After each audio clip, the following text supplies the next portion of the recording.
Hello friends, welcome to digital electronics video series. ये के map का 7th वीडियो है जिसमें हम देखेंगे 4 वेरिएबल के मैप सिंप्लीफिकेशन मेथड।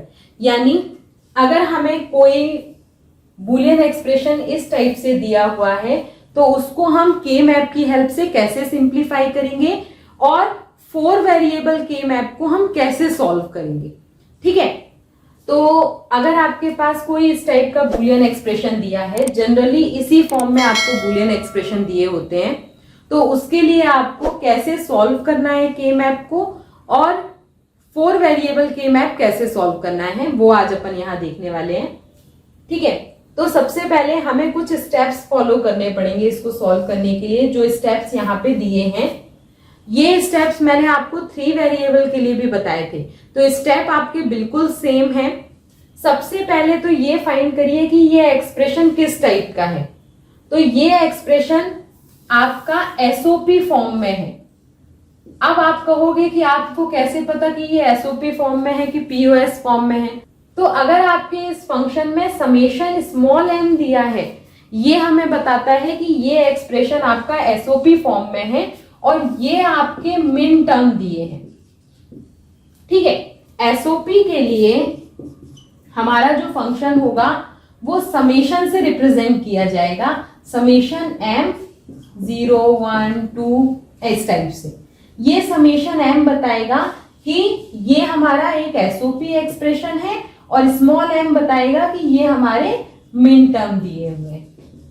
अगर हमारा expression y equal to pi capital M 0 1 2 इधर इस टाइप से होता तो ये एक्सप्रेशन बताता है, पाई m डिनोट करता है कि एक्सप्रेशन हमारा पीओएस फॉर्म में है और ये हमारे मैक्स टर्म दिए हैं। कैपिटल M बताएगा कि वो आपके मैक्स टर्म दिए हैं। ठीक है, तो इससे आप पता कर सकते हो कि ये जो गिवन एक्सप्रेशन है वो हमारा पीओएस फॉर्म में है कि एसओपी फॉर्म में है। तो सबसे पहले हम यही आइडेंटिफाई करेंगे, the given expression in which form, SOP और पीओएस। तो समेशन एम है यानी ये एक्सप्रेशन हमारा एसओपी फॉर्म में है और ये हमारे मिन टर्म्स दिए हुए हैं। ठीक है, दूसरा हम फाइंड करेंगे कि हम कितने वेरिएबल का के मैप बनाएं। तो उसके लिए हमें नंबर ऑफ वेरिएबल्स फाइंड करने पड़ेंगे।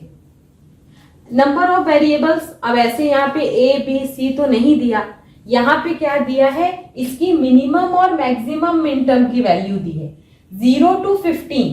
0 to 15 मतलब हमारे पास इनपुट के कितने कॉम्बिनेशन होंगे, 16 कॉम्बिनेशन होंगे। तो अगर 16 कॉम्बिनेशन होंगे तो हमें मालूम है 2 raised to the power 4 equal to 16 होता है। तो यानी हमारा जो के मैप होगा वो एक 4 वेरिएबल के मैप होगा। 4 वेरिएबल के मैप के लिए हमें 16 मिन टर्म्स मिलेंगे। ठीक है, तो इस तरीके से हम फाइंड कर लेते हैं, ये हमारा एक 4 वेरिएबल के मैप डिजाइन होगा यहाँ पे। ठीक है, तो 4 वेरिएबल अगर होंगे तभी हमें 16 मिन टर्म्स मिलेंगे। तो ये हमने फाइंड कर लिया कि ये 4 वेरिएबल के मैप बनेगा।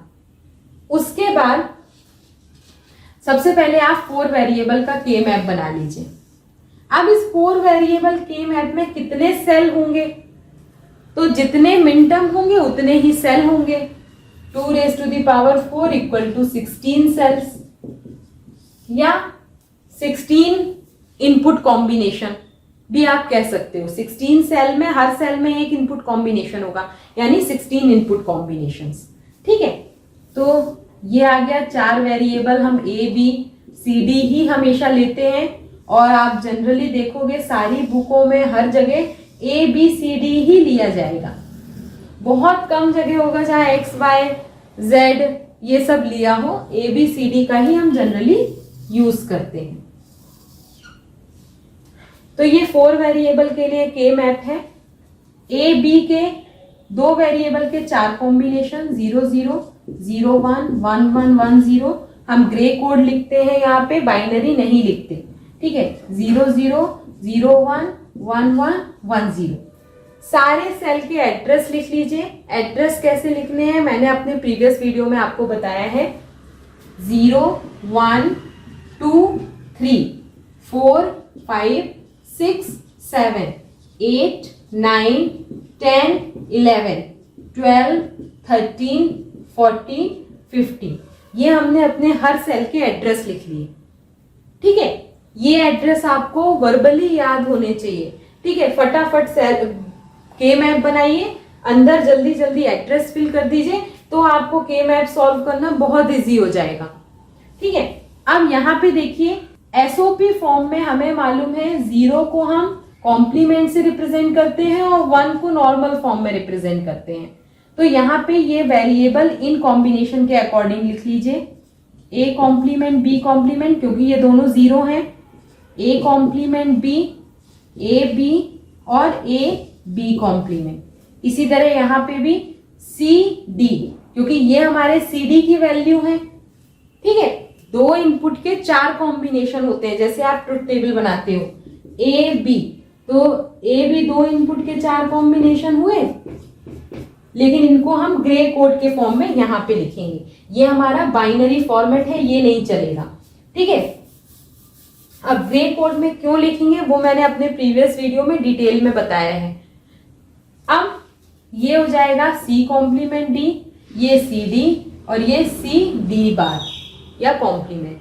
ठीक है, तो ये हमारा एक 4 वेरिएबल का के मैप तैयार हो गया।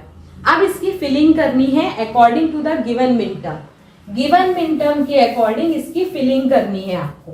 तो मिन टर्म हमारे ये दिए हुए हैं 0, 1, 2, 5, 13, 15, यानी हमारा जो एक्सप्रेशन है वो दिया है मिन टर्म के फॉर्म में m0 plus m1 plus m2 plus m5 plus m13 plus m15।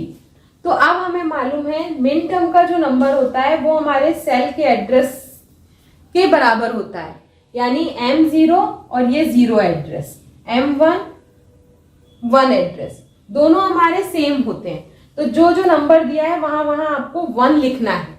1 ही इसलिए लिख रहे हैं क्योंकि ये हमारा एसओपी एक्सप्रेशन है। एसओपी में हम हमेशा 1 की फिलिंग करते हैं, पीओएस में 0 की फिलिंग करते हैं। ठीक है, तो m0 में 1 लिख लीजिए, m1 में 1 लिख लीजिए, m2 में 1 लिख लीजिए, m5 में 1, m13 में 1 और m15 में 1। तो यहां भी मैंने के मैप फिल कर लिया। अब इनकी हमें ग्रुपिंग करनी है और ग्रुपिंग करने के बाद उनका एक्सप्रेशन लिखना है। तो ग्रुपिंग हम कैसे करेंगे? तो ग्रुपिंग का रूल यहां पे मैंने दिया है। सबसे पहले हम मैक्सिमम नंबर ऑफ वंस को ग्रुप करने की कोशिश करते हैं। तो 4 वेरिएबल के मैप में हमारे पास 16 सेल है, तो क्या हमारे पास 16 नंबर ऑफ वंस है ग्रुप बनाने के लिए? तो इसमें देखिए नहीं है, तो हम 16 नंबर ऑफ वंस की ग्रुपिंग नहीं कर सकते। उसके बाद हम 8 नंबर ऑफ 1 के ग्रुप देखेंगे। क्या हमारे पास 8 नंबर ऑफ 1 का कोई ग्रुप बन रहा है? नहीं बन रहा, तो इसको भी हम कैंसिल कर देंगे। अब हम 4 नंबर ऑफ वंस को ग्रुप करने का देखेंगे। क्या हमारे पास 4 नंबर ऑफ 1 एडजेसेंट सेल में है? नहीं है। अब एडजेसेंट सेल का फंडा क्या है? ऐसे सेल जिनके कोड में केवल 1 डिजिट का डिफरेंस होता है उनको हम एडजेसेंट सेल कहते हैं। के मैप सिंप्लीफिकेशन वाले वीडियो में मैंने पूरा एडजेसेंट सेल के बारे में डिटेल एक्सप्लेन किया है, तो वो वीडियो आप जरूर देखना। ठीक है, अब तो 4 भी नहीं हो सकता। अब हम 2 नंबर ऑफ वंस की ग्रुपिंग करेंगे। तो क्या 2 की हो सकती है? हाँ, हो सकती है। एक ग्रुप आपका ये बनेगा, दूसरा ग्रुप आपका ये बनेगा और तीसरा ग्रुप आपका ये बनेगा।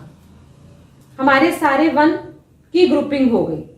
ठीक है, ये हमारा कहलाएगा ग्रुप नंबर 1, ये कहलाएगा ग्रुप नंबर 2 और इसको हम नाम दे देंगे ग्रुप नंबर 3। अब हमें इनके एक्सप्रेशन लिखने हैं। यहाँ पे हम फर्स्ट ग्रुप से स्टार्ट करेंगे। फर्स्ट ग्रुप आपका इन दोनों 1 की ग्रुपिंग से बना है। ठीक है, तो इन दोनों 1 में आपका ये वाला कोड आता है और ये दोनों कोड आते हैं। ठीक है, तो इस कोड को कंपेयर करने के लिए इस डायरेक्शन में हमारे पास कोई दूसरा कोड नहीं है, तो इसको हम एज इट इज लिख लेंगे, ए बी। ठीक है, ए बी हमने एज इट इज लिख लिया। उसके बाद इन दोनों कोड को हम आपस में कंपेयर करेंगे और देखेंगे कि कौन सा वेरिएबल चेंज हो रहा है। तो इसमें देखिए सी बार सी में चेंज हो रहा है, डी आपका कॉमन है, तो जो चेंज होता है उसको हम निग्लेक्ट कर देते हैं और जो कॉमन है वो हम यहाँ पे लिख लेते हैं। तो ये आ गया ए बी डी। ठीक है, यहाँ अच्छे से लिख देती हूं मैं, ए बी और डी। अब हम सेकेंड ग्रुप देखते हैं। तो सेकेंड ग्रुप में हमने इस वन और इस वन को ग्रुप किया है।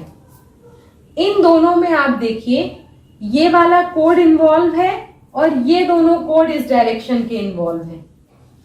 ठीक है, तो इस वाले कोड को हम इस डायरेक्शन में किसी और से कंपेयर नहीं कर सकते क्योंकि बस यही इन्वॉल्व है। तो इसको हम एज इट इज लिख देंगे ए बार बी बार। ठीक है, इस डायरेक्शन में देखिए दो कोड अवेलेबल हैं, ये और ये। इन दोनों में देखिए कि कौन सा वेरिएबल चेंज हो रहा है। तो हमारा सी चेंज हो रहा है, डी चेंज नहीं हो रहा। सी बार डी बार सी डी, तो सी चेंज हो रहा है, डी चेंज नहीं हो रहा। तो डी बार को हम यहाँ पे लिख देंगे। हमेशा हम कॉमन वाले वेरिएबल लिख देते हैं और जो चेंज होता है उसको निग्लेक्ट कर देते हैं। तो ग्रुप 2 का एक्सप्रेशन हमारा ये आ गया। इसी तरह हम ग्रुप 3 के लिए निकालेंगे। ग्रुप 3 में आप देखो ये दो वन की ग्रुपिंग की है हमने, तो इन दोनों वन में हमारे ये दोनों कोड अवेलेबल हैं और यहाँ पे केवल ये वाला कोड है। इन दोनों कोड में हमारा कौन सा वेरिएबल चेंज हो रहा है? तो बी चेंज हो रहा है, ए सेम है। तो जो सेम है उसको हम एज इट इज लिख देंगे। और इसमें इस डायरेक्शन में केवल यही वाला कोड है, दूसरा कोई कोड इन्वॉल्व नहीं है ग्रुपिंग में, तो हम इसको एज इट इज लिख देंगे। ठीक है, तो थर्ड ग्रुप का हमारा एक्सप्रेशन ये आ गया। तो इस तरीके से हमको ग्रुप 1, ग्रुप 2 और ग्रुप 3 के एक्सप्रेशन मिल गए। अब इनको हम बूलियन एक्सप्रेशन के फॉर्म में यानी एसओपी के फॉर्म में लिखेंगे। तो सबको कंबाइन कर दीजिए, y equal to a b d plus group second का a bar b bar d bar plus group third का a bar C bar D. ठीक है, अब अगर और मिनिमाइज हो सके तो कर लीजिए और नहीं मिनिमाइज हो पा रहा तो कोई बात नहीं है। ठीक है, तो ये हमारा सिंप्लीफाइड बूलियन एक्सप्रेशन है एसओपी फॉर्म में।